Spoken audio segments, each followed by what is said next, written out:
మరవకుండా ప్రతిదినమున ప్రతి క్షణమున మనము కృతజ్ఞతాస్తుతులు చెల్లించవలసినటువంటి ఒక బాధ్యత మన మీద ఉన్నది. మంచి జరిగినప్పుడు వందనములు చెల్లించడం అని కాదు, మంచి జరగనప్పుడు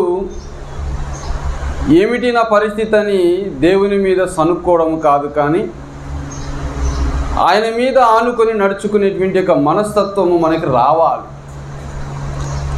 మనమందరము ఇలాగుంటున్నాము, కేవలము అక్కర్ల కోసం మాత్రమే యేసయ్యని ఉపయోగించుకుంటున్నాం. అందుకే వాక్యములో ఈ విధంగా సెలవిస్తోంది, అందరూ అంట వారి వారి సొంత కార్యములనే చూచుకొనుచున్నారు, కానీ క్రీస్తు కార్యములని చూడటం లేదు.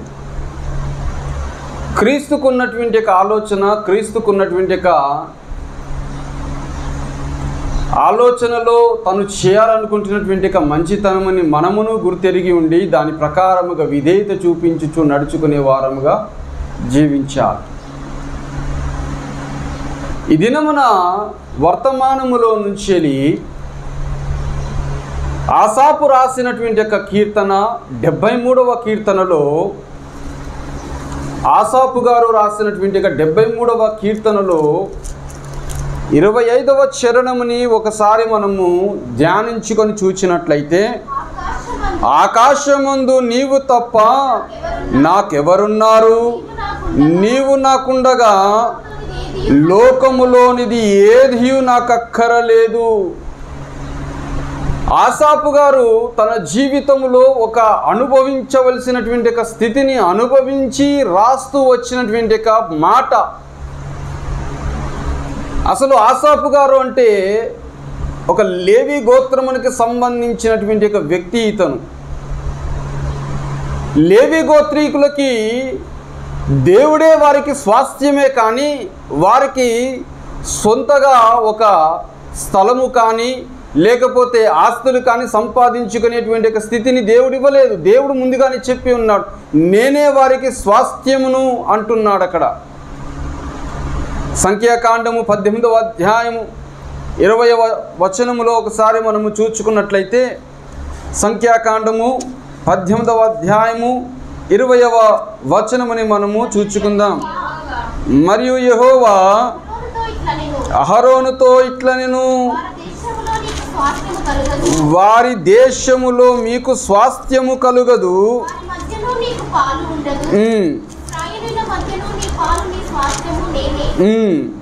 ఇజ్రాయేలీల మధ్యలో మీ పాలు మీ స్వాస్థ్యము నేనే, మీకు నేనే ఉన్నాను తప్ప మీకు సొంతగా ఈ లోక సంబంధమైనటువంటి ఆస్తిపాస్తులు ఏవి కూడా మీకు లేవు అని లేవి గోత్రీకులకు సంబంధించినటువంటి ఒక మాటలు చెబుతూ వస్తూ ఉంటాడు. ఆ విధమైనటువంటి ఒక మాట తలంపును బట్టి ఆసాపు గారు తన జీవితంలో రాస్తూ వస్తూ ఉన్నటువంటి ఒక మాట కీర్తన 73:25లో ఏమని చదువుతున్నాడు? ఆకాశమందు నీవు తప్ప నాకు ఎవరున్నారయ్యా, ఈ లోకములో నాకు బంధుమిత్రులు ఉన్నను, ఈ లోకములో నాకు అక్క చెల్లెలు ఉన్నను, అన్నదమ్ములు ఉన్నను, ఎవరు ఉన్నను, ఎవరు నా యొక్క అక్కరని తీర్చువారు కాదయ్యా, నాకు సహాయము చేయగలిగేది నీవు తప్ప ఎవరున్నారయ్యా. ఆకాశమందు నీవే నాకు స్వాస్థ్యమై ఉన్నావు, ఈ లోకంలో బ్రతుకుతున్నానంటే అది కేవలం నీ దయ వలనే మాత్రమే బ్రతుకుతున్నానయ్యా అని ఆసాపు గారు తన యొక్క అనుభవముతో రాస్తూ వస్తూ మాట్లాడుతున్నారు. అసలు ఎందుకు ఈ విధమైనటువంటి మాట మాట్లాడుతూ వచ్చారు అని అంటే, ఈ 73వ కీర్తనలో మొదటి నుంచి మనము గమనించి చూసినట్లయితే కొన్ని వచనాలు అక్కడ మనకి కనబడుతూ ఉంటున్నాయి. ఒకసారి చదువుకుందాము 2వ చరణము నుంచి. నా పాదములు జారుటకు కొంచెమే తప్పెను, నా అడుగులు జార సిద్ధమాయను, భక్తిహీనుల క్షేమము నా కంట కడమడినప్పుడు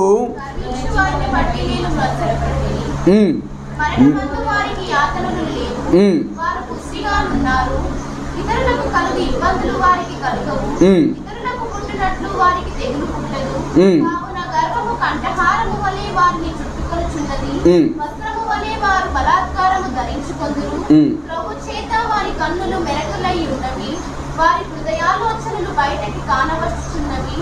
ఎగతాళి చేయుచు బలాత్కారము చేత జనము కీడునకు వచ్చి వారు మాట్లాడుదురు, గర్వముగా మాట్లాడుదురు.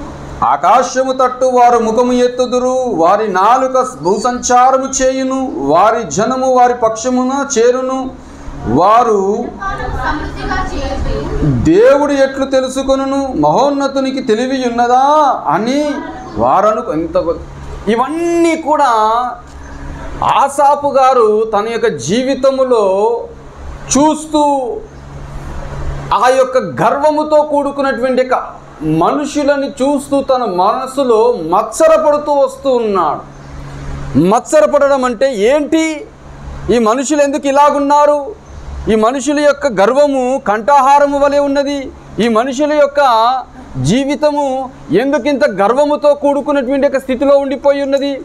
దేవుడు అనేవాడు ఒకడు లేడు, దేవుడు అనేవాడు అసలు చూస్తాడా అన్నటువంటి ఒక గర్వముతో కూడుకున్నటువంటి ఒక మాటని వారు అనుకుంటున్నటువంటి ఒక విధానముని ఈ ఆసాపు గారు చూస్తూ ఉన్నారు. మొదటిలో మనం చదువుతున్నటువంటి ఒక మాట, రెండవ చరణంలో ఏమని చదువు, నా కాలు జారుటకు కొంచెమే. ఎందుకు కొంచెమే? ఎందుకు జారుతుందంట? వారిని చూచి మనసులో తెలియని వేదన, బాధ, ఇబ్బంది కదా. మనము కూడా చాలాసార్లు మన యొక్క జీవితంలో ఎలా ఉంటాము? ఒకరి ఎదుగుదలను చూచినా, లేకపోతే మనం ఎంత కష్టపడినా మనకి ప్రతిఫలం రాకుండా మనని వ్యతిరేకించుచ్చినటువంటి వ్యక్తులు ఇంకా ఎదుగుతున్న కొద్దీ మనసులో తెలియని బాధ, నేను ఇంత యథార్థత ఉన్నానే, ఇంత యథార్థతతో నా యొక్క పనిని జరిగిస్తున్నానే, అయినను నాకు కావలసినటువంటి ఆశీర్వాదం రావటం లేదే. బేసికల్గా కంపెనీలో పనిచేసే వారికి అనుభవం వస్తుంది. ఎంత నీతి నిజాయితీతో పని చేసినప్పటికీ కూడా పని దొంగలు చేసేటువంటి వారు కొంతమంది ఉంటారు. వానికి ప్రమోషన్లు వస్తాయి, హైకులు వస్తాయి, మేనేజర్తో కొంచెం చదువుతో కూడుకున్నటువంటి అనుభవం పడుతుంటుంది. వారిని చూచి మనకి మనసులో తెలియని మత్సరం, తెలియని బాధ, నేను ఇంత యథార్థతతో పని చేస్తున్నానే, నా ప్రొడక్షన్ అంతా కరెక్ట్గానే చేస్తున్నాను కదా, ఎందుకు నాకు ఇంకా హైక్ రాలేదంటావు, ఎందుకు నాకు ప్రమోషన్ ఇవ్వలేదంటావు అని తెలియని మత్సర మనకు మనసులో వస్తూ ఉంటుంది. నేను ఇంత ప్రార్థన చేస్తున్నాను కదా, ఎందుకు నాకు జవాబు రావటం లేదు, ఎందుకు వారికి అంతగా జవాబు వస్తున్నది, ఎందుకు వారు ఆశీర్వదించబడుతున్నారు అని తెలియని వేదన, బాధ ఉంటుంది.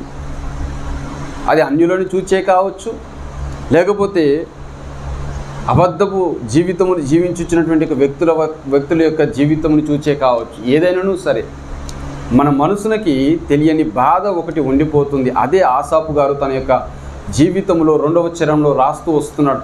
నా కాలు జారుటకు కొంచెమే సిద్ధముగా ఉన్నది అని. ఎందుకు కొంచెమే సిద్ధముగా ఉన్నది అని ఎక్స్ప్లెనేషన్ రాసుకుంటూ ఉన్నాడు. ఏమేమి రాస్తూ ఉన్నాడంట? ఏమేమి రాస్తున్నాడు చూడండి అక్కడ. భక్తిహీనుల క్షేమముగా కంటపడబడినప్పుడు గర్వించు వారిని బట్టి నేను మత్సరపడి తిని. వారు భక్తి లేదు, ఏమి లేదు, ఆస్తులకి ఆస్తులు సంపాదించుకుంటున్నారు, బాగా ఎదుగుతున్నారు, సమాజంలో వారికి మంచి పేరును పొందుకుంటున్నారు. ఒక దగ్గర చూడండి ఎంత చక్కటి మాట చూడండి, జనుల గురించి మాట్లాడుతున్నాను. వారి జనము వారి పక్షమున చేరును. వారికే సపోర్ట్ ఉంటాడు. వాడు ఎంత నీచమైన పని చేసినప్పటికీ కూడా వానికే సపోర్ట్ ఉంటారే. నేను ఇంత మంచి పని చేస్తే నాకు సపోర్టే లేకుండా పోయింది అని తెలియని బాధ ఎలా ఉంటుందో చూడండి. ఆ మత్సరత గురించి, ఆ యొక్క కాలు జారేటువంటి ఒక తత్వమును గురించి రాస్తూ వస్తున్నటువంటి ఒక మాటలు అవి. ఆసాపు గారి గురించి ఒక చక్కటి మాట ఉంటుంది. అసలు ఎవరు అంటే ఇతను దావీదు యెరూషలేము పట్టణములో ఉన్నటువంటి ఒక మందిరమునకి ప్రధాన యాజకుడు, ప్రధాన పాటలు పాడేటువంటి ఒక వ్యక్తి అతను గురించినటువంటి ఒక మాటలు మనకి ఇక్కడ కనబడుతుంది చూడండి. 1వ దినవృత్తాంతములు 6వ అధ్యాయము 31, 39 మనము చూసుకుందాం.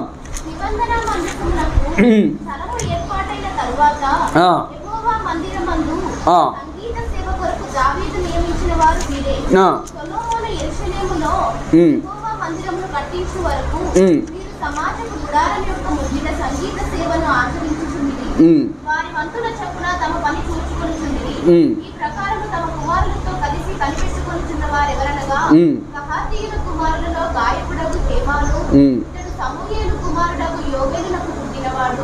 సమూయేలు ఎల్కానాకు పుట్టెను, ఎల్కానా యెరోహామునకు పుట్టెను, యెరోహాము ఏలీయేలునకు పుట్టెను, ఏలీయేలు తోయము. 39 చూసుకుందాం. హేమాను సహోదరుడైన ఆసాపు ఇతని కుడి ప్రక్కను నిలుచున్నవాడు. ఈ ఆసాపు జకర్యా కుమారుడు, జకర్యా షిమ్మి కుమారుడు. చూడండి, ఆసాపు బెరక్యా ఈ యొక్క ఆసాపు ఎవరంట? అక్కడ మనం చదువుకున్నటువంటి ఒక మూల మాటలలో 31లో మనకి కనబడుతున్నటువంటి మాట, నిబంధన మందసము నాకు స్థలము ఏర్పాటైన తరువాత యెహోవా మందిరమందు సంగీత సేవ కొరకు దావీదు నియమించిన వీరు. దావీదు నియమించిన వారిలో ఈ ఆసాపు గారు కూడా ఒకరు ఉన్నారు. అతను అనుభవముతో రాస్తూ వస్తూ ఉన్నటువంటి కీర్తన ఈ 73వ కీర్తన. ఈ ఆసాపు గారు రాసినటువంటి కీర్తనలు 50వ కీర్తన, ఇంకా 73వ కీర్తన నుంచి 83వ కీర్తనల వరకు ఆసాపు గారు రాసినటువంటి కీర్తనలే. ఈ 73వ కీర్తనలో రాస్తూ వస్తూ ఉన్నటువంటి ఆసాపు గారు ఎంత చక్కటి మాట అంటున్నాడంటే, తన అనుభవములో ఏదైతే తను పొందుకుంటున్నాడు, ఏదైతే తన మనసులో మచ్చరపడుతూ వస్తున్నటువంటి మాటగా ఉన్నదో దానిని వివరిస్తూ వస్తూ ఉన్నాడు. మనకి కూడా అలాంటి అనుభవం కలుగుతూనే ఉన్నది. బైబిల్ గ్రంథంలో ఎందుకు ఈ మాటలు రాయబడుతూ వచ్చి ఉన్నాయి అనంటే, అలాంటి స్థితిగతులు మనకి పూర్వీకులు అనుభవించి ఉన్నారు కాబట్టి వారు ఏ విధంగా ఆ యొక్క స్థితిగతులలో నుంచి ఆ యొక్క దానిని తొక్కుకుంటూ ఆత్మీయ జీవితముని సరిచేసుకుంటూ దేవునికి దగ్గరగా బ్రతికి ఉన్నారో దానిని మనకి నేర్పిస్తూ ఉన్నారు. మన జీవితంలో కూడా మన బంధువులను చూసి, మన తోటి స్నేహితులను చూసి మచ్చరపడినటువంటి దినములు చాలానే ఉంటాయి.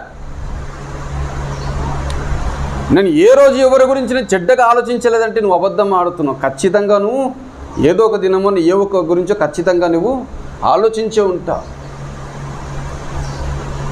కదా. ఎగ్జామ్ రాసేటప్పుడు కాపీ కొట్టినప్పుడు మనం చూపించిన పర్సన్స్ కాపీ కొట్టినానికి మనకి మంచి మార్కులు వస్తాయి, చూపించిన మనకి ఇంకొక 5 మార్కులు తక్కువనే వస్తాయి కదా. ఇది అనుభవం నాకు కూడా. అరే నేను చూపిస్తే నాకేమో తక్కువ వచ్చింది, వాడేమో చూసి రాసినోనికి వానికి ఎట్లా ఎక్కువ వచ్చింది. ఆ కోపంతో పేపర్ తీసుకొని మళ్ళీ కంపారిజన్ కూడా చేసుకుంటూ ఉంటాం. అంత కరెక్ట్ ఎడిటోనే దిగిందే, ఎందుకు ఈ యొక్క ఆన్సర్కి 5 మార్కులు వేసింది, నాకు ఎందుకు 4 వేసింది, ఎందుకు దీనికి 25 వేసినారు, 25కి నాకెందుకు 20 వేసినారు కదా. ఆ కంపారిజన్ ఎలా ఉంటుందో చూడండి, మత్సరత. మన జీవితంలో అలాంటి అనుభవమును కలిగినటువంటి స్థితిగతిని ఆ రోజు కూడా, ఆనాటి కాలంలో కూడా ఆసాపు కూడా అనుభవిస్తూనే రాస్తూ ఏమని మాట్లాడుతున్నాడో తెలుసా? చూడండి, అక్కడ 12వ చరణములు చూసుకుంటే, ఇదిగో ఇట్టివారు భక్తిహీనులు, వీరు ఎల్లప్పుడూ నిశ్చింత గలవారై ధనవృద్ధి చేసుకొందురు. 13 నా హృదయమును నేను శుద్ధి చేసుకొని ఉండుట వ్యర్థమే, నా చేతులు కడుక్కొని నిర్మలమడనై ఉండుట వ్యర్థమే, దినమంతయు నాకు బాధ కలుగుచున్నది. కుమిలిపోతున్నాడంట వారి యొక్క ఎదుగుదలను చూసి, కుమిలిపోయి అట్లెట్లయితుందంట. వాడు అట్లెట్లా ఎదుగుతున్నాడు, వాడు ఎందుకంత ఆశీర్వాదమును పొందుకుంటున్నాడు, నాకెందుకు జవాబు దొరకటం లేదు అని కుమిలిపోతూ వస్తున్నటువంటి ఈ ఆసాపు గారు మనకి చెబుతూ వస్తున్నటువంటి చివరి మాటలలో ఏమంటున్నాడో తెలుసా? వారి గతి ఎటువంటిదో అని ఒకసారి చూసుకుందామని 16వ చరణముని మనము చూసుకుందాం. అయినను దీనిని తెలుసుకొనవలనని ఆలోచించుచున్నప్పుడు నేను దేవుని పరిశుద్ధ స్థలములోనికి పోయి వారి అంతమును గురించి ధ్యానించుచున్నారు. వారు బాగానే ఎదుగుతున్నారు, వారు బాగానే ఆశీర్వాదం పొందుకుంటున్నారు, గర్వముగా బాగానే బతుకుతున్నారు, దేవుని మీదికే తిరుగుబాటు కలిగినటువంటి వ్యక్తులుగా ఉంటున్నారు. మంచిదే. కుమిలిపోయాను. ఇదంతా కాదు, అసలు వారి అంతం ఎట్లుంటుందో ఫైనల్ అది కదా మనకి కావాల్సింది. ప్రసంగిలో కూడా ఏమంటాడు? నీ యొక్క యవ్వన జీవితంలో నీ ఎలాగ గడపాలనుకుంటున్న వాళ్ళు గడుపు, కానీ ఒకానొక దినమున మనం ఏం చేయాలంటే లెక్క చెప్పవలసి ఉన్నది. ఆ దాని మీద సోర్స్ పెట్టుకున్నాడు ఆసాపు గారు తర్వాత. అందుకే 2వ చరణంలో ఏమని రాస్తున్నాడు? నా కాలు జారా కొంచెమే ఎక్కడో కొంచెం తేడా కొట్టింది ఆసాపు గారికి. ఆలోచించడం మొదలుపెట్టాడు, మచ్చరపడ్డాడు. ఇది కాదు అసలు, వారి అంతం ఎట్లుందో ఒకసారి చూడాలి. నేను మనమందరము కూడా ఆలోచించవలసింది చివరి దినములు అనగా చనిపోయిన తర్వాత జరిగేటువంటి యొక్క తీర్పు దినమును గురించి మనం ఆలోచించే వ్యక్తులముగా ఉండాలి. వారి అంతం ఎలాగుంటుందో, ఒక మంచి మనిషిని చంపినటువంటి వ్యక్తులు ఈ లోకంలో ఉంటున్నారు. అన్యాయమైనటువంటి తీర్పుని పొందుకునేటువంటి వారు కొంతమంది ఉంటున్నారు. కొంతమంది దొంగ సాక్ష్యములను పెట్టి ఏం చేస్తారు, నిజాన్ని కప్పిపుచ్చేసి అబద్ధాన్ని గెలిపించేసి జీవితమును గడుపుతూ ఉంటారు లోకములో. కానీ దేవుడు అనేవాడు ఒకడు ఉన్నాడు కదా, ఆయన చూస్తూనే ఉంటాడు కదా. ఈ ఉదాహరణ మనకి ఎక్కడ కనబడుతుంది? యెజబెల్ అనే స్త్రీ దగ్గర మనకు కనబడుతుంది. నాబోతు అన్యాయమైనటువంటి తీర్పును పొందుకున్నాడు. అసలు చేయని తప్పిదమునికి రాళ్లతో కొట్టి చంపేసినటువంటి పరిస్థితి నాబోతుకి కనబడింది. కానీ దేవుడు అనేవాడు ఒకడు ఉన్నాడు. బాగానే చంపింది, అందరి ముంగట బాగానే పేరు సంపాదించుకున్నది. యెజబెల్ అనేటువంటి ఒక గొప్ప రాణిగా పేరును పొందుకున్నది ఆ యొక్క దేశమునకి. కానీ ఒక దినమున దేవుడు దానికి తీర్పు తీర్చిన వాడై ఉన్నాడు. నేను అంటున్నాను, మన జీవితంలో మనకి అన్యాయము జరగవచ్చును. మన జీవితంలో మనకంటే అన్యులు అధికముగా ఎదగవచ్చునేమో, కానీ నీ దేవుడు నిన్ను విడిచిపెట్టడు. ఖచ్చితంగా ఒకానొక దినమని నిన్ను హెచ్చించువాడై ఉన్నాడు. అంతగా ఆశీర్వాదమును పొందుకునేటువంటి విశ్వాసమును మనము దేవుని మీద ఆనుకొని నడవాలి. అన్యాయమైనటువంటి తీర్పుని, అన్యాయమైనటువంటి జీవితముని, అన్యాయమైనటువంటి ఆలోచన విధానముతో ఈ లోకంలో మనుషులు బ్రతికేవారు చాలామంది ఉంటున్నారేమో, కానీ మనం ఆలోచించవలసింది వారి అంతం ఎట్లా ఉంటుందో అని ఆసాపు గారు కూడా ఒకానొక కొలికికి వచ్చి ఆలోచించడం మొదలుపెట్టాడంటే ఏమని, వారి అంతము ఎలాగుంటుందో అంటూ ఏమని రాస్తున్నాడో చూడండి. 18వ చరణము నుంచి వెళ్ళి, నిశ్చయముగా నీవు వారిని కాలు జారు చోటనే ఉంచి ఉన్నావు, వారు నశించినట్లు వారిని పడజేయుచున్నావు.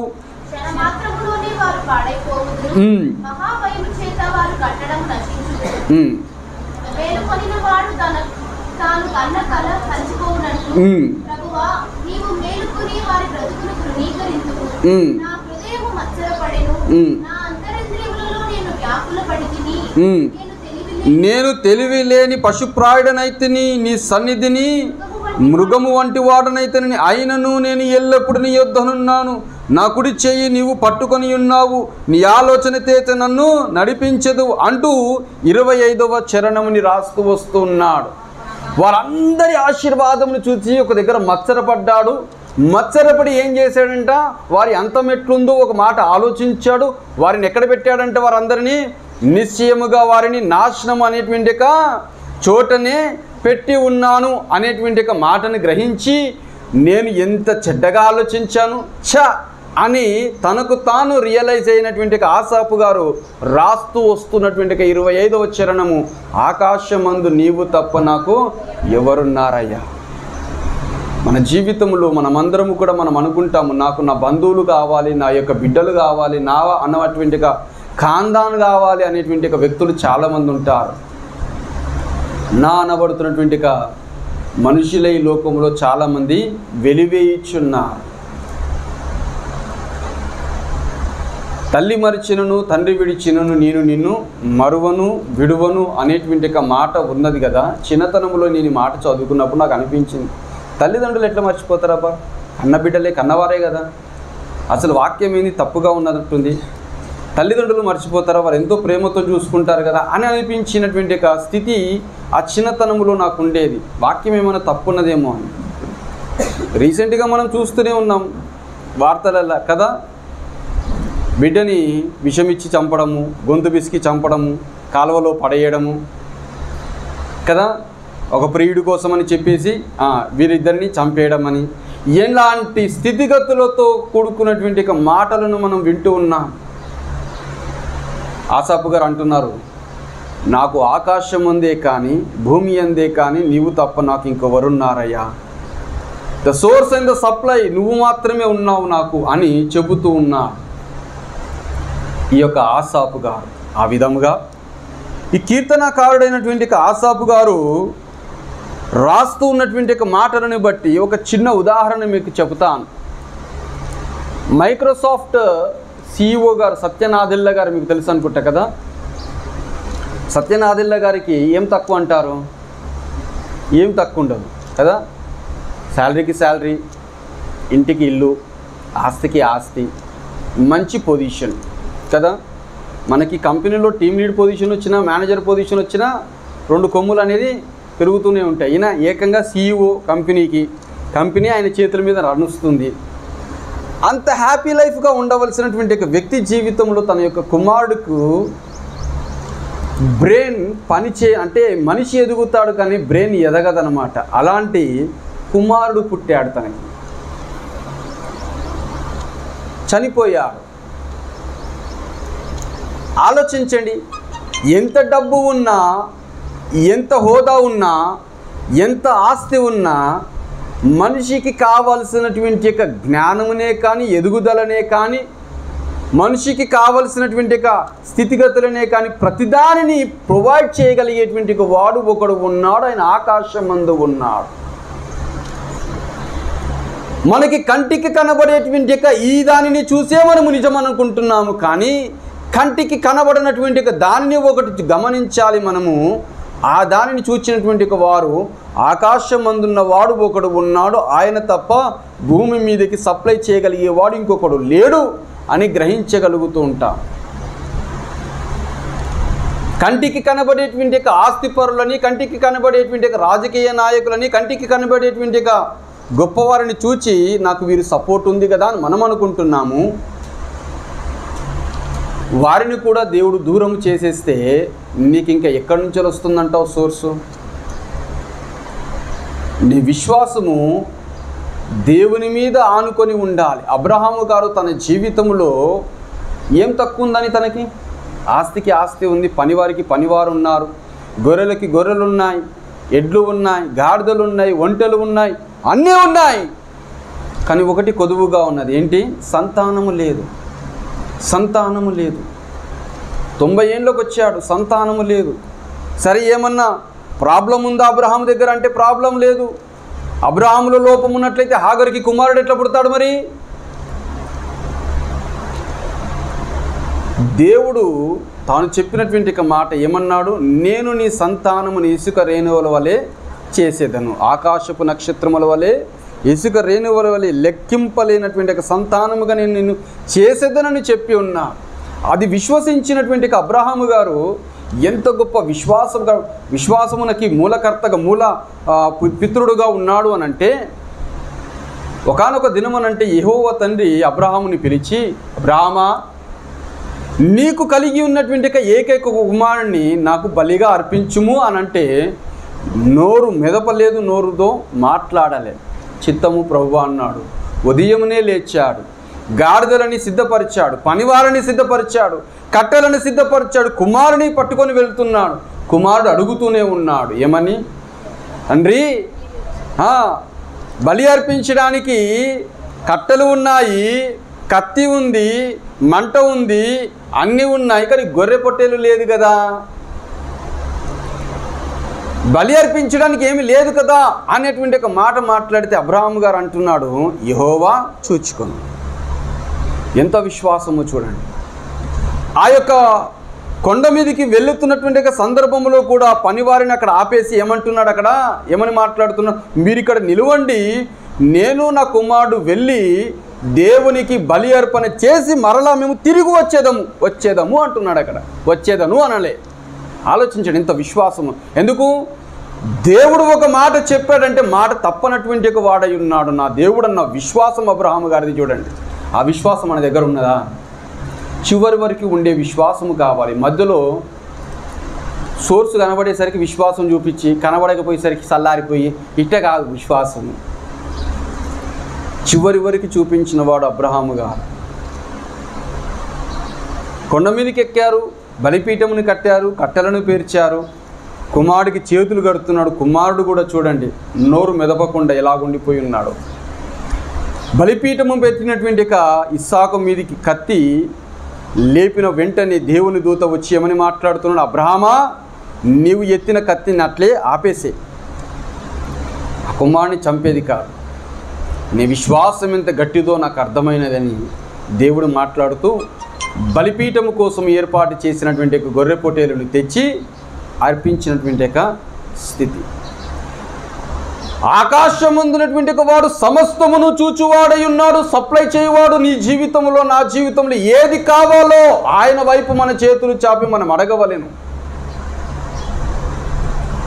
మనమంతా అడిగేది కూడా ఈ లోక సంబంధమైనటువంటి ఎదుగుదల కోసమే అడుగుతున్నాం. ఆత్మీయ సంబంధమైన ఎదుగుదల కోసం అడిగే వారముగా కూడా ఉండాలి.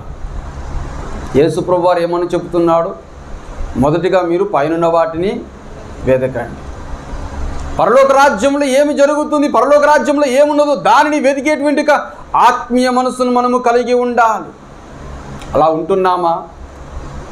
అలాగే జీవిస్తున్నామా? ఆసాపు గారు తన జీవితంలో మత్సరపడినటువంటి జనులు లేరే లేరు. ఈ లోకంలో మత్సరపడేవారు చాలామంది ఉంటారు.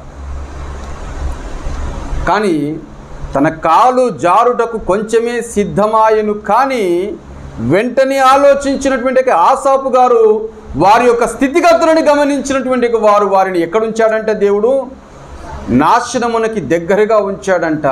అప్పుడు తన యొక్క ఆలోచన విధానమును మార్చుకొని అంటున్నాడు, దేవా నాకు ఆకాశమందు నీవు తప్ప ఎవరున్నారు తండ్రి అని మాట్లాడుతున్నాడు. మన జీవితంలో కూడా పరలోకమందునటువంటి దేవుడు నీకును నాకు తోడై ఉన్నాడు. ఉదయమున లేచి మోకరించి ప్రార్థన చేస్తున్నావా? దేవునితో కొద్దిపాటి సమయమును గడుపుతున్నావా? యవ్వనములో ఉన్నటువంటి వారమైన మనము చాలామంది భయభక్తులు దేని విషయం చూపిస్తామో తెలుసా? మంచి మార్కుల కోసము, ఉద్యోగం కోసము, పెళ్లి కోసము కదా, వీటి కోసమే భయభక్తులు చూపిస్తున్నాం. భయభక్తులు అనంటే ఆత్మీయ జీవితంలో నిజముగా నేను దేవునితో నడవాలన్న ఆత్మీయ మనసు మనకి కావాలి. దేవుడు అది కోరుకుంటున్నాడు. చాలామంది అది మిస్ అవుతున్నాం. చాలామంది అది మనం మిస్ అవుతూ ఉన్నాం. లోక తలంపుల వైపు వెళ్ళిపోయి మనం యొక్క దేవుని మార్గములో నుంచి తొలగిపోతున్న వారముగా జీవిస్తున్నాం. లోక ఆశల వైపు మనం వెళ్ళిపోయి మన హృదయంలో వాక్యం అనేటువంటి మాటలని నిలుపుకోలేక జీవిస్తూ ఉన్నాం. మత్సరపడుతూనే లోకము వైపు వెళ్ళిపోయేవారు చాలామంది ఉన్నారు ఈ లోకంలో. ఆసాపులాగా మరలా తిరిగి వెనకకు వచ్చి మారు మనసును పొందుకున్న వారు చాలామంది లేకుండా పోయినారు. వారు ఎదుగుతున్నారు కదా, అలాంటి మార్గం వెళ్తే నేను ఎదుగుతాను కదా అనుకుంటున్న వారు చాలామంది ఉన్నారు. నేను అంటున్నాను, నా తోటి స్నేహితులు ఉన్నారు, నాతో పాటు ఎంసీఏ చదువుకున్న వారు ఉన్నారు. ఫేక్ సర్టిఫికేట్లు, ఫేక్ ఎక్స్పీరియన్స్ పెట్టుకొని వారు ఉద్యోగం సంపాదించుకున్న వారు చాలామంది ఉన్నారు. సాఫ్ట్వేర్ ఇంజనీర్గా నాకంటే ఎక్కువగానే సంపాదిస్తున్నారు. ఇప్పుడు కాదనటం లేదు, లక్షలు సంపాదిస్తున్నారు. నాకును సజెషన్ ఇచ్చారు మా ఫ్రెండ్స్. కన్సల్టెన్సీ ఉంటుంది, వాళ్ళు అటెండెన్స్ని మెయింటైన్ చేస్తారు, శాలరీ స్లిప్లు అన్నీ ప్రొవైడ్ చేస్తారు, ఎక్స్పీరియన్స్ ఇస్తారు, నీకు లెటర్ వెళ్ళి అటెండ్ అవ్వు, మంచి ఉద్యోగం దొరుకుతుంది, మంచి శాలరీ దొరుకుతుందంటే నాకు వద్దు నాయన. అడదారిలో వెళ్ళినట్లయితే నేను ఇప్పుడు మనుషుల యొక్క కళ్ళని నేను కప్పవచ్చునేమో, కానీ దేవుని యొక్క కనులని నేను కప్పలేను కదా. అన్యాయమైనటువంటి జాబ్ నేను సంపాదించుకుని తృప్తిగా బ్రతకలేను. కొన్ని ఏళ్ళు అయిపోయింది, మా ఫ్రెండ్స్ బాగానే ఉన్నారు, సంపాదిస్తున్నారు అంటున్నారు. ఏం ఉద్యోగమో ఏమోరా, సాటిస్ఫాక్షన్ లేదు. ఇన్ని లక్షలు వచ్చినా తృప్తే లేదు, ఎంత జీతం ఇచ్చినా గొడ్డు చాకిరి అనుకుంటాము, కానీ అంత సాఫ్ట్వేర్ ఫీల్డ్ అంత మంచిది కాదురా అంటున్నారు. యథార్థమైనటువంటి మార్గంలో దేవునితో పాటు నువ్వు నడిచినట్లయితే నీవు కలిగి ఉన్నటువంటి స్థితిని బట్టి దేవుడు నిన్ను సంతోషకరమైనటువంటి స్థితిలోనికి నడిపించువాడై ఉన్నాడు. ఎలా ఉంటాడంట దేవుని ఆశీర్వాదము తెలుసా? పచ్చిక గల చోట్ల ఆయన నిన్ను పరుండజేయును, శత్రువుల ఎదుట మనకి విందు భోజనము ఏర్పాటు చేయును. అలాంటి ఆశీర్వాదం ఇచ్చేవాడు. మనము మత్సరపడేటువంటి ఒక మనస్తత్వముతో ఒకవేళ నువ్వు ఉంటున్నావేమో సహోదరి సహోదరుడా, ఒకరి ఎదుగుదలను చూచి నువ్వు మత్సరపడుతున్నావేమో సహోదరి సహోదరుడా, దేవుడు అంటున్నాడు ఆయన నీకు సహాయము చేయువాడై ఉన్నాడు. కొంచెము ఓర్చుకో, నిన్ను ఒకానొక దినమున ఒక స్థితిలో నేను నిలబెట్టి ఆశీర్వాదంలోనికి నిలబెట్టువాడై ఉన్నా. దేవుని వెంట నువ్వు నడుస్తున్నట్లయితే ఆయన నీ జీవితంలో నీకు తోడుగా ఉండి నీ వెంట నడవడానికి ఇష్టపడుచున్నాడు. ఏమంటాడు దేవుని వాక్యములో? మొదటిగా మీరు ఆయన యొద్దకు రండి, అప్పుడు ఆయన మీ దగ్గరికి వచ్చును. ఎవరిని రమ్మంటున్నాడు? ఫస్ట్ మనల్ని రమ్మంటున్నాడు. నువ్వు రావు, ఆయన రమ్మంటే ఎట్లా? నీ ఇష్టమేంటో తెలియాలంటే నువ్వు వెళ్తేనే కదా తెలిసేది. నీ అక్కర్ల కోసమే ఈ లోకంలో ఉన్నటువంటి పై అధికారుల దగ్గరికి మాత్రం తిరుగుతూనే ఉంటావు. అంతకంటే పై అధికారి పరలోకమందు ఉన్నాడు కదా, ఆయన దగ్గరికి ఎందుకు రావటం లేదు నువ్వు? ఆసాపు గారు మత్సరపడినటువంటి మనస్తత్వముతో దేవుని సన్నిధానములో మోకరించి తన ఆలోచన విధానము సరిచేసుకొని ఏమంటున్నాడు? ఇవన్నీ కాదు ప్రభువా, ఆకాశమందు నీవు తప్ప నాకు సహాయము చేయువాడు ఎవరున్నారని నిశ్చయించుకున్నా. ఈ లోకములో ఏది ఉన్నను, నాకు ఎంత మంచి మనవళ్ళు ఉన్నాను, ఎంత మంచి భార్య ఉన్నాను, ఎంతమంది పనివాళ్ళు ఉన్నాను, ఏది ఉన్నాను వారి నుంచే నా మనసు తృప్తి కాదు. కానీ పరలోకమందు నీవు తప్ప. ఎంత ఆస్తిపాస్తులున్నా మనసులో నెమ్మది లేకపోతే హ్యాపీ లైఫ్ అన్నారు దాన్ని. ఆలోచించండి. ఆస్తులు సంపాదించుకోవడానికి ఎక్కువ భయం ఉంటుందా? గుడిసెలో బతికినోనికి ఎక్కువ భయం ఉంటుందా? ఎందుకు? ఎప్పుడు ఏమి జరుగుతుందో తెలియదు, ఏం పోతుందో తెలియదు, ఎప్పుడు రైడ్ అవుతుందో తెలియదు, ఎప్పుడు అరెస్ట్ అవుతుందో తెలియదు, ఏం బతుకుతామో తెలియదు. అలా అని చెప్పేసి ఇప్పుడు నేను గుడిసెలో ఉండమని అన్నట్లే. నేను నీ యొక్క కన్ను దృష్టి లోక సంబంధమైనదిగా ఉండకుండా పరలోక సంబంధమైనదిగా ఉండాలని చెబుతున్నా. దేవుడు తన పిల్లలని ఎప్పుడు గుడిసెలోనే ఉండాలని ఎప్పుడు కోరుకోవటంలే. దేవుని యొక్క మాట ఏమంటుందో తెలుసా? ఆయన తన పిల్లలని ఆస్తి కర్తలుగా చేస్తానన్నాడు. ఆయన బీదవారుగా ఉంచుతాను అనలేదు. ఆయన బీదవారుగా ఉండాలని చెప్పలేదు. ఆయన ఎదగాలి, మీరు ఫలించి అభివృద్ధి చెందుడే అని అన్నాడు. ఆయన మన ఫలము వలన దేవుడు సంతోషించేవాడు, దుఃఖపడువాడు కాదు. కానీ దేవుడు ఏమంటున్నాడు? దానినే మీరు విగ్రహముగా చేసుకోకండి అని చెప్తున్నాడు. అక్కడ మన మనసు ఎలా ఉంటుందనంటే, కొంత ఈ లోక సంబంధమైన ఎదుగుదలకు వచ్చేసరికి దానినే మనం విగ్రహముగా వెళ్ళిపోతుంటుంది మన మనసు. అక్కడ మనం జాగ్రత్త పడాలి. మన జీవితంలో ఏదైనా విగ్రహముగా ఏదైనా మిగిలిపోయి ఉన్నదేమో అది జాగ్రత్త పడాలి. దేవుని యొక్క మాటలలో ఫిలిప్పీలకు రాసిన పత్రిక 3వ అధ్యాయము 8వ వచనంలో ఒకసారి చూసుకుందాము. ఫిలిప్పీలకు రాసిన పత్రిక 3వ అధ్యాయం 8వ వచనంలో మనం ఒకసారి చూసుకుంటే, నిశ్చయముగా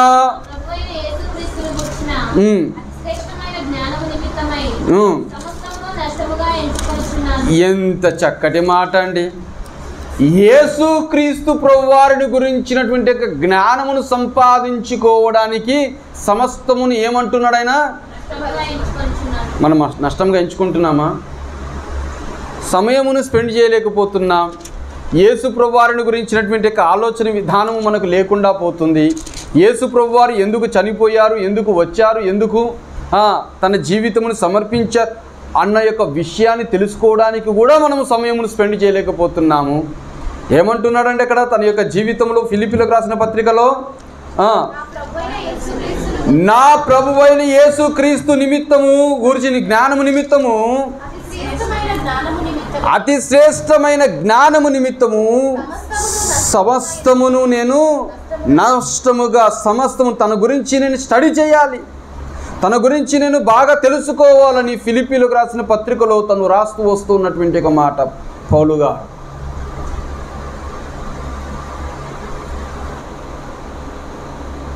ఆలోచించుకుందాము. మన ఆత్మీయ జీవితంలో మనము దేని విషయము, యేసుక్రీస్తు వారిని విషయము దేనినైనా నువ్వు నష్టముగా ఎంచుకోగలుగుతున్నావా? సమయమునే కావచ్చు, నీ యొక్క స్టడీ విషయమే కావచ్చు. అంటే స్టడీని వదిలేయమని చెప్పటంలే, ఉద్యోగమును వదిలేయమని చెప్పటంలే. నీకు సమయము దొరికినప్పుడు దాన్ని సద్వినియోగం చేసుకునేటువంటి ఆత్మీయ జ్ఞానముని నీవు పెంచుకుంటున్నావా? ఆ సమయమును నువ్వు స్పెండ్ చేస్తున్నావా?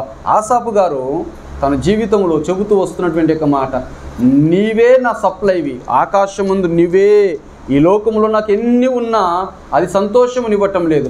అలాగా ఫిలిప్పీలకు రాసిన పత్రికలో కూడా ఏమని మాట్లాడుతున్నాడు, ఆయన యేసుక్రీస్తు ప్రభువారిని గురించినటువంటి అతి శ్రేష్టమైన జ్ఞానము నిమిత్తము నేను సమస్తమును నష్టముగా పోతే పోని ఆయన గురించి నాకు తెలుసుకుంటే బాగుంది. చాలామంది కొంతమంది ఈ లోకంలో కొంతమంది భక్తులు ఉంటారు. భక్తులు రాసినటువంటి పుస్తకాలను చదవడానికి, వారికి కావలసినటువంటి అక్కర్లన్నీ తీర్చుకోవడానికి వారికి ఉన్నటువంటి డబ్బుని స్పెండ్ చేసి బుక్కులని కొని రీసెర్చ్ చేస్తూ ఉంటారు. సమస్తముని నష్టముగా ఎంచుకొని యేసుక్రీస్తు ప్రభువారిని గురించినటువంటి జ్ఞానముని, ఏ జ్ఞానం అంట, అతి శ్రేష్టమైన జ్ఞానం నష్టముగా ఎంచుకున్నాడంట. కొలస్సీలకు రాసిన పత్రిక 3వ అధ్యాయం 2వ వచనంలో కూడా చూసుకుందాం. పైనున్న వాటి మీదనే కానీ భూ సంబంధమైన వాటి మీద మనసు పెట్టుకొనకుడి. పైనున్న వాటి మీదనే కానీ భూ సంబంధమైన వాటి మీద మనసు పెట్టుకొనకుడి. ఏలయనగా మీరు మృతి పొందితిరి, మీ జీవము క్రీస్తుతో కూడా దేవుని యందు దాచబడి ఉన్నది. పైనున్న వాటి యందే మనము మనసును పెట్టుకొని ఉండాలి. అంటే మాటలు మనము అక్షరానుసారంగా తీసుకున్నాం అనుకోండి, మిస్అండర్స్టాండింగ్ అవుతుంది. అక్షరానుసారంగా అంటే ఎట్లా?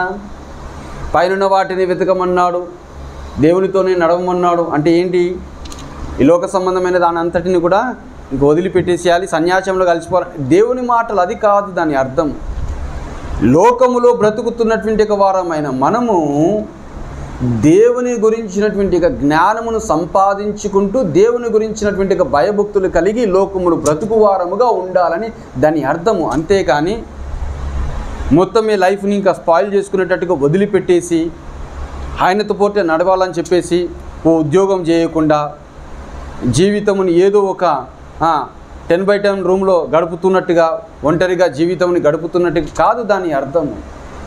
ఆదికాండమును మీరు తెరిచి చూడండి, భక్తుల గురించి రాస్తూ ఏమంటారంటే,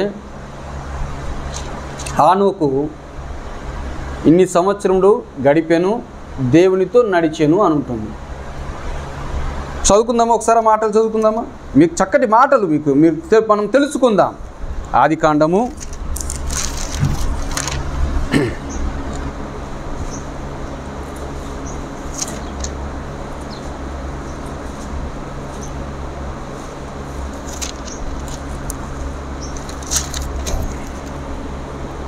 5వ అధ్యాయము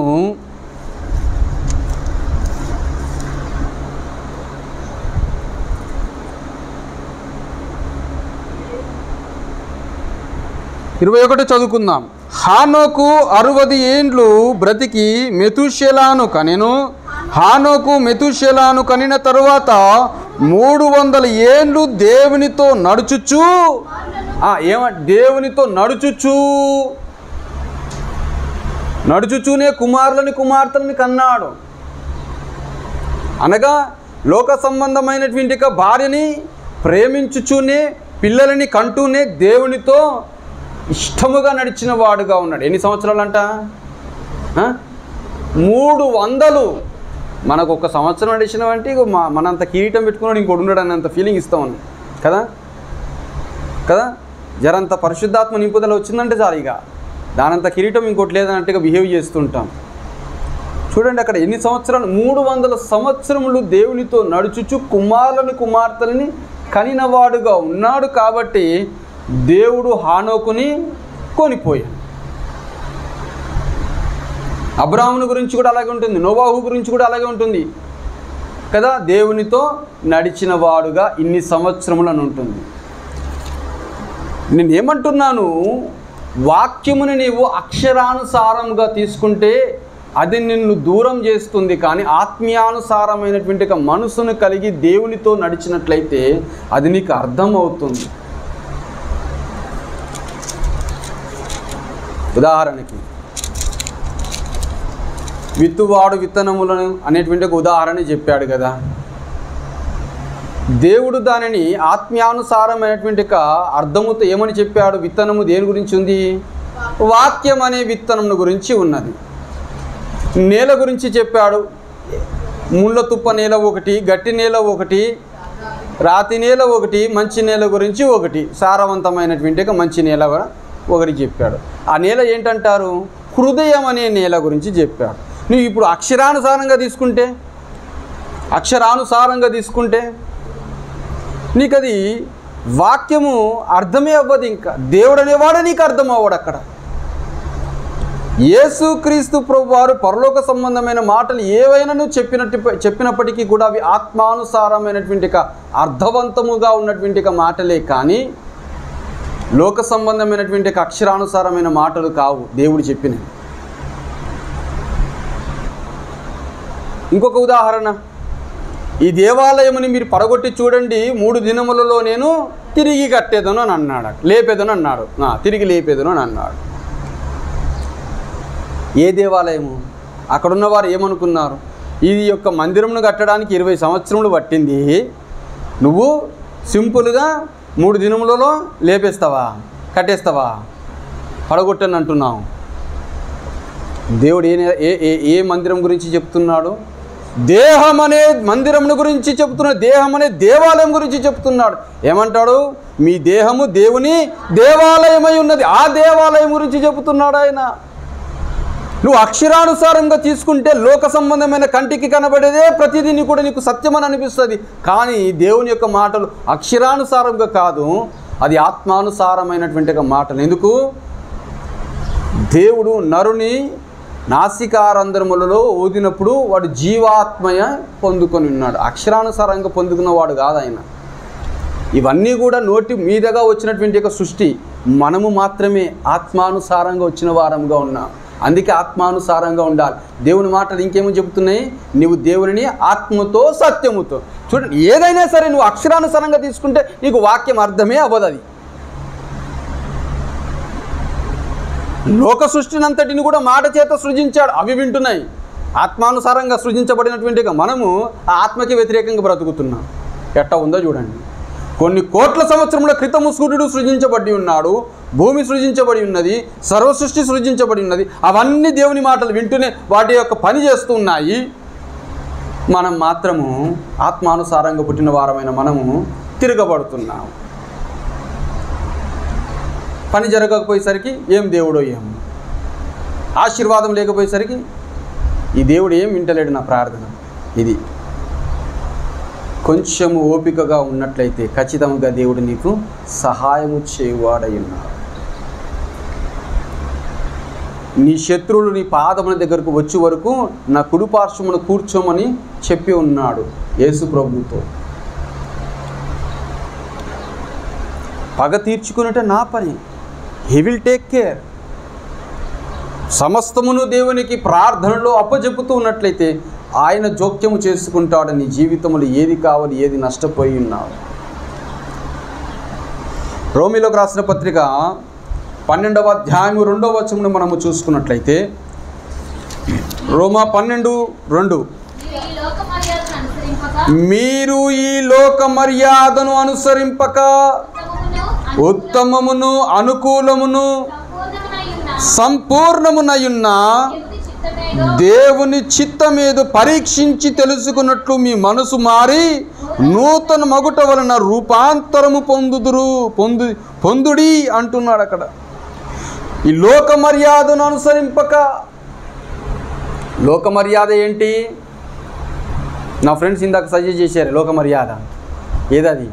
ఫేక్ ఎక్స్పీరియన్స్ పెట్టి జాబ్ సంపాదించుకో కదా, లంచాలు ఇచ్చి సంపాదించుకో, బ్యాక్ డోర్గా ఇంత అమౌంట్ ఇచ్చి జాబ్స్. రీసెంట్గా అసెంచర్లో ఒక ఇన్సిడెంట్ జరిగింది. ఒక అబ్బాయి అంట బ్యాక్ డోర్ నుంచి వెళ్ళి జాబ్ సంపాదించుకున్నాడు. కొంత అమౌంట్ 3-4 లక్షలు ఎంత ఇచ్చేసి మొత్తం మీద సాఫ్ట్వేర్ జాబ్ సంపాదించుకున్నాడు. బ్యాక్ డోర్ జాబ్ అంటారు దాన్ని. మేనేజర్ కూడా బాగానే ఉంటాడు, టీమ్ లీడ్ బాగానే ఉంటాడు, హెచ్ఆర్ బాగానే ఉంటారు. వీనికి జాబ్ వచ్చిందన్న తృప్తి బాగానే ఉంటుంది. కానీ వెనక నుంచి ఇంకొకరు ఉంటారు కదా, ఏది అబ్జర్వేషన్ చేసే వాళ్ళు ఉంటారు కదా. బ్యాక్ డోర్ నుంచి వచ్చిన తర్వాత కూడా నీ యొక్క ప్రాజెక్ట్ని నువ్వు చేసే వరకు అబ్జర్వ్ చేసే వాళ్ళు కొంతమంది ఉంటారు కదా. వారు అబ్జర్వ్ చేసి చూసి తేడా కొడుతుంది. ఇప్పుడు పెట్టిన ఎక్స్పీరియన్స్కి వీడు చేస్తున్న ఇక్కడ వర్కుకి అసలు సంబంధమే లేకుండా ఉంది కదా అని మరలా లోపలికి పిలిపించి మిగతా వారు మేనేజర్స్ ఉంటారు కదా, ప్రాజెక్ట్స్లలో ఇన్వాల్వ్ అయిన వాళ్ళు కొంతమంది ఇంకొక మిగతా వాళ్ళు రౌండ్ ఆఫ్ టేబుల్లో కూర్చోబెట్టి ఇంటర్వ్యూ చేయడం మొదలుపెట్టిండు. నోట్లకించి మాట వస్తే ఒట్టిగా. నీకు బ్యాక్డోర్గా బాగానే వీళ్ళు మేనేజర్లతో మాట్లాడేసి ఇంటర్వ్యూ చేసేసి సంపాదించిన జాబుని బాగానే రౌండ్ ఆఫ్ టేబుల్ మీద కూర్చోబెట్టి మాట్లాడేసరికి నోట్లకించి ఆ టర్మినాలజీ వస్తలే దానికి. ఫైర్ చేసేసినారు, తీసేసినారు. ఇంకా లోక మర్యాదను నువ్వు అనుసరించినట్లయితే గతి ఎక్కడికి వెళ్తుంది? ఇప్పుడు నీకు ఒక కంపెనీలకించి జాబ్ వెళ్ళిపోయింది అనుకుంటున్నావేమో, ప్రతి కంపెనీకి అది నోటీస్ వెళ్ళిపోయింది. ఈ పర్సన్ ఇలాగొచ్చాడు, ఇలాగ ఉండిపోయింది, తన ప్రొఫైల్ ఇంకెక్కడ పొందుకోకుండా ఆగిపోతుంది, తన కెరియర్ ఆగిపోతుంది. లోక మర్యాదను అనుసరించి మనము జీవించినట్లయితే ఆత్మీయ జీవితం ఎదుగుదలలో ఉండదు. మన ఆత్మీయ జీవితము ఆత్మతో ముడిపడి ఉన్నది కాబట్టి ఆత్మదేవుడైనటువంటి ఆ యొక్క దేవునితో నువ్వు నడవడానికి ఇష్టపడాలి. ఏమంటున్నాడు అక్కడ 12:2లో ఈ లోక మర్యాదను అనుసరింపక ఉత్తమమును అనుకూలమును సంపూర్ణమునై ఉన్న దేవుని చిత్తం ఏదో, దేవుని చిత్తం ఏంటో తెలుసుకోవాలి. దేవుని చిత్తం ఎలా ఉంటుందంట? ఉత్తమమును సంపూర్ణమును అనుకూలముగా ఉంటుంది. నీకు నువ్వు నడిచి నాకు అనుకూలంగా ఉందని నువ్వు అనుకొని మధ్యలోకి వెళ్ళేసరికి ఒక ఇరకాటం వచ్చేసరికి ఇది దేవుని చిత్తం కానట్టుందని మళ్ళీ ఇంకో దేవుడు, ఇది కాదు. అది దేవుడు రెండు మాటలు మాట్లాడాడు. ఒకటి చెప్పాడంటే ఖచ్చితంగా అది జరిగి తీరవలసిందే, తీరుతుంది, చేరుస్తాడు ఆయన. మోషేతో ఏమని మాట్లాడాడు? నీవు నా జనము దగ్గరికి వెళ్ళి వారిని విడిపించి తీసుకుని రా, కనాను దేశమునికి నేను ఇస్తానని చెప్పేసి అబ్రహాముకి వాగ్దానం చేశాను, నువ్వు వెళ్ళి నడిపించుము అని చెప్పినటువంటి మోషేతో నడిపించినటువంటి దేవుడు తోడుగా ఉండి నడిపించి కనాను దేశమునికి ఇజ్రాయెల్ ప్రజలని తీసుకొని వెళ్ళి ఉన్నాడు. వారు ఎంత విసిగించినప్పటికీ కూడా దేవుడు తన వారిని తీసుకొని వెళ్ళిన వాడై ఉన్నాడు. ఎందుకు? ఆయన వాగ్దానం చేశాడు కాబట్టి. నీకు నువ్వు వాగ్దానం చేసుకొని ఇది దేవుని చిత్తం అనుకొని నీకు నువ్వు ఊహించుకొని కొన్ని దర్శనాలు చెప్తారు కొంతమంది స్టేజ్ల మీద, వాడే ఊహించుకొని ఇది ఇలా జరుగుతుంది అని చెప్తాడు. అది జరగదు. అది అబద్ధ బోధకులు, అబద్ధ ప్రవక్తలు, అబద్ధ ప్రవచనములు. దేవుడు అనేవాడు ఆకాశమందు ఉన్నాడు, ఆయన నీకు సప్లై చేయవాడై ఉన్నాడు. కంటికి కనబడేటువంటి పరిస్థితులు మనల్ని ఏం చేస్తాయంటే మన యొక్క విశ్వాసంని అవిశ్వాసంలోనికి నడిపించే స్థితిలోనికి నడిపిస్తూ ఉంటాయి. ఆ విషయంలో మనము జాగ్రత్తగా ఉండాలి. అందుకే యేసు ప్రభువు వారు ఏమంటారో తెలుసా? అంత్య దినములలో నేను ఒక విశ్వాసినైనను విశ్వాసంతో కనుగొందునా అని అంటాడు అక్కడ. ఎందుకు? ఆ విశ్వాసమును కోల్పోయేంత పరిస్థితుల్లోనికి నడిపించే దినాలు కొన్ని వస్తున్నాయి. జాగ్రత్త సుమి. లోక సంబంధమైనటువంటి స్థితిగతులను చూచి మన ఆలోచన విధానము దేవునిలో నుంచి బయటికి వెళ్ళిపోతున్నాం. అక్కడ నువ్వు చాలా జాగ్రత్తగా ఉండాలి. ఎక్కడన్నా నేను తప్పిదములు వేస్తున్నానేమో అని. ఒకసారి వెలిగింపబడిన తర్వాత మరలా మనము ఆరిపోకూడదు. అది పౌలు భక్తుడు చెబుతున్నటువంటి మరి దేవుని మాట. దేవుని వెంబడిస్తున్నావు, నీ లోకంలో ఉన్నటువంటి పరిస్థితి నీకు తేడా కొడుతుంది. ఓకే, నీకెందుకు తేడా కొడుతుంది? నీ విశ్వాసంలో నుంచి నువ్వు తొలగిపోయేటట్టుగా నీ యొక్క పరిస్థితులు తీసుకొని వస్తున్నాయి. నీ విశ్వాసమును కోల్పోకూడదు. ఆసాపు గారు అందుకే ఏమంటున్నాడు? నా కాలు జారుడకు కొంచెం సిద్ధమైంది. ఎందుకు? లోకములో ఉన్న మనుషులని చూచి మనసులో ఒక మత్సరపడ్డాడు. ఎందుకైనా మంచిదని దేవుని సన్నిధానంలో కూర్చొని వారి అంతం ఎట్లుందో గ్రహించిన వాడుగా ఉండి ఒక నిశ్చయతకు వచ్చి ఉన్నాడు. ఏమని? వారి అంతము అంత బాలేదు కాబట్టి ఆకాశమందు నీవు తప్ప నాకు ఎవరున్నారయ్యా. ఆ నిశ్చయత మనకు ఉండాలి. సంగమా, లోకములో ఉండేటువంటి సమస్యలు మనని దారి మరలించేటువంటిగా పరీక్షలోనికి కొన్ని వస్తూ ఉంటాయి. దారి తొలగకుండా కొంత సమయము దేవుని మీద భారము మోపి దేవుని మీద ఆనుకొని నడుచు జనముగా మనం ఉన్నట్లయితే ఖచ్చితంగా నీ జీవితంలో ఆయన తోడుగా ఉన్నప్పుడు ఒక అడుగు వేసి నిన్ను ఉన్నత స్థలం వైపు నిన్ను ఎక్కించువాడై ఉన్నాడు. దావీదు భక్తుడు ఏమంటాడు? దేవా, ఎక్కలేని ఎత్తైన కొండ మీదికి నన్ను ఎక్కించుము. ఎందుకు? ఆయన సహాయం లేకుండా నువ్వు ఏమి చేయలేవు. యెహోవా ఇల్లు కట్టించని ఎడల కట్టువాని ప్రయాసము వ్యర్థమే. నీ యొక్క జీవితం అనే ఇల్లు కట్టాలనంటే యెహోవా నీ జీవితంలో తోడై ఉండాలి. ఆసాపు గారు అదే నిశ్చయించుకున్నారు. చదువుకుందామా? మూలవాక్యమును ఒకసారి చదువుకొని ముగించేసుకుందామా? కీర్తనలు 73:25. ఆకాశమందు నీవు తప్ప నాకు ఎవరున్నారయ్యా?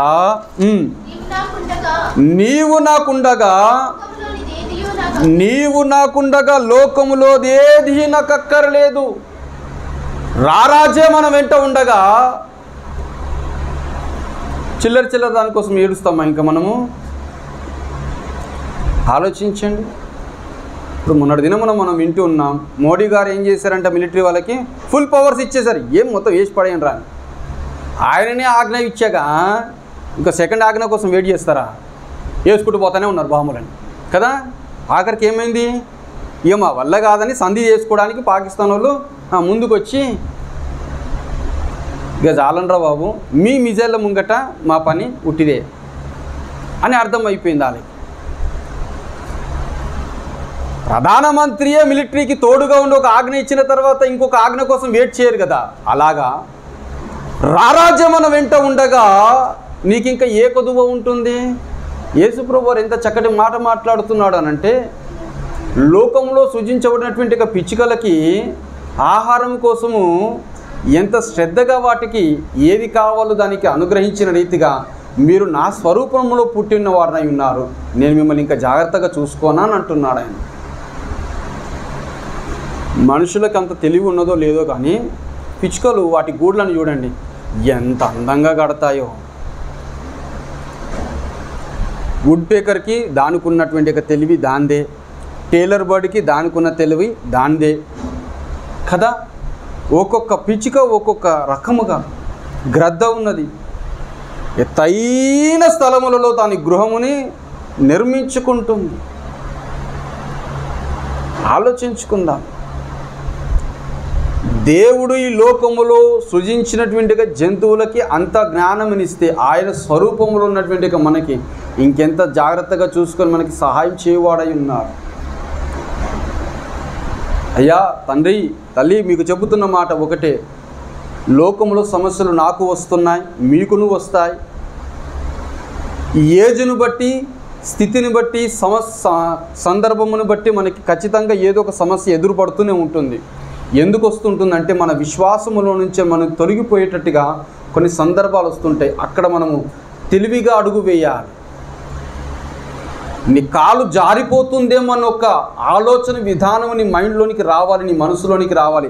అదే ఆసాపు తన మనసులో పెట్టుకొని వచ్చాడు. కాలు జారడానికి కొంచెం సిద్ధమైపోయింది, ఏదో తేడా కొడుతుందని ఆలోచించడం మొదలుపెట్టేసి వారి నాశనం ఎట్లుందో, అంతం ఎట్లుందో, అంతం ఎలాగుందో, ఫైనల్ ఎలా డెస్టినేషన్ ఎలా ఉందో అది గ్రహించడానికి వెళ్ళాడు. గ్రహించిన వాడికి ఒకటి తొలిసింది ఏంటి?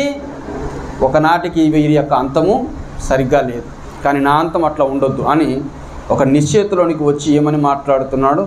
నాకు నీవు తప్ప నాకు ఇంకా సహాయం చేయవారు ఎవరు లేరయ్యా అని ఒక నిశ్చయితలోనికి వచ్చాడు. లోక మర్యాదను కాదు మనం అనుసరించవలసింది, దేవుని యొక్క చిత్తము అనుకూలమునై ఉన్నది, సంపూర్ణమునై ఉన్నటువంటి ఆ యొక్క దేవుని చిత్తం ఏంటో మనము గ్రహించి నడుచుకునే వారముగా ఉందాం. మోకరించుకుందాం, ప్రార్థన చేసుకుందాం, దేవుని అడుగుదాం. గడిచిన వారంలో ఒకవేళ నీవు అనుకూలమైనటువంటిగా స్థితిలో నీవు నడవకుండా ఉన్నావేమో, ఆసాపు తన మనసులో మత్సరపడిన రీతిగా నీవును మత్సరపడి ఉన్నావేమో, నీ కాలు కొంచెము జారడానికి సిద్ధముగా ఉన్నదేమో, పరీక్షించుకో.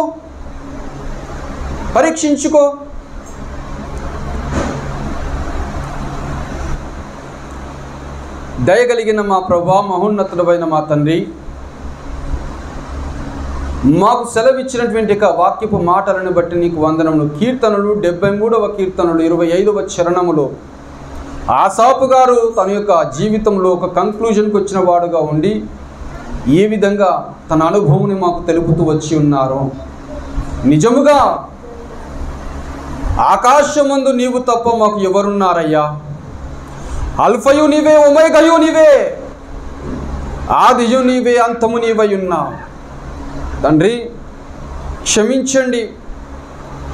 గడిచిన వారములు, దినములు, సంవత్సరములలో అనేక మార్లు మేము దారి తొలగిన వారముగా ఉండి నీ మనసుని గాయపరిచినటువంటి ఒక పరిస్థితిలో బ్రతికినందుకు క్షమాపణ అడుగుతున్నాం. సమయము పోనీక సద్వినియోగము చేసుకునేటువంటి ఒక జ్ఞానమును మాకు ప్రసాదింపచేయమని కోరుకొనిచున్నాం. యేసుక్రీస్తు ప్రభువారు గురించినటువంటి ప్రభువా జ్ఞానముని సంపాదించుకునే శక్తిని మాకు ప్రసాదింపచేయి. యోగ్యమైన జ్ఞానమును సంపాదించుకొని ముందుకు సాగువారముగా మా విశ్వాసమును కొనసాగించుకోవడానికి శక్తిని ప్రసాదింపచేయండి. ముందున్న సమయంలో మేమందరము బలలో పాల్గొనవలసిన వారమై ఉన్నాం. మాకు తోడుగా ఉండండి. మా పాపములను కడగండి, మా హృదయముని పరిశుద్ధపరచండి. మమ్మల్ని కాచి కాపాడుతూ ఇంతవరకు నడిపించి మాతో మాట్లాడినందుకు నీకు వందనములు చెల్లించుకొంచు. నజరేయుడైన యేసుక్రీస్తు నామములో అడిగి వేడుకొని సమర్పించుకొనిచున్నాము తండ్రి. ఆమేన్.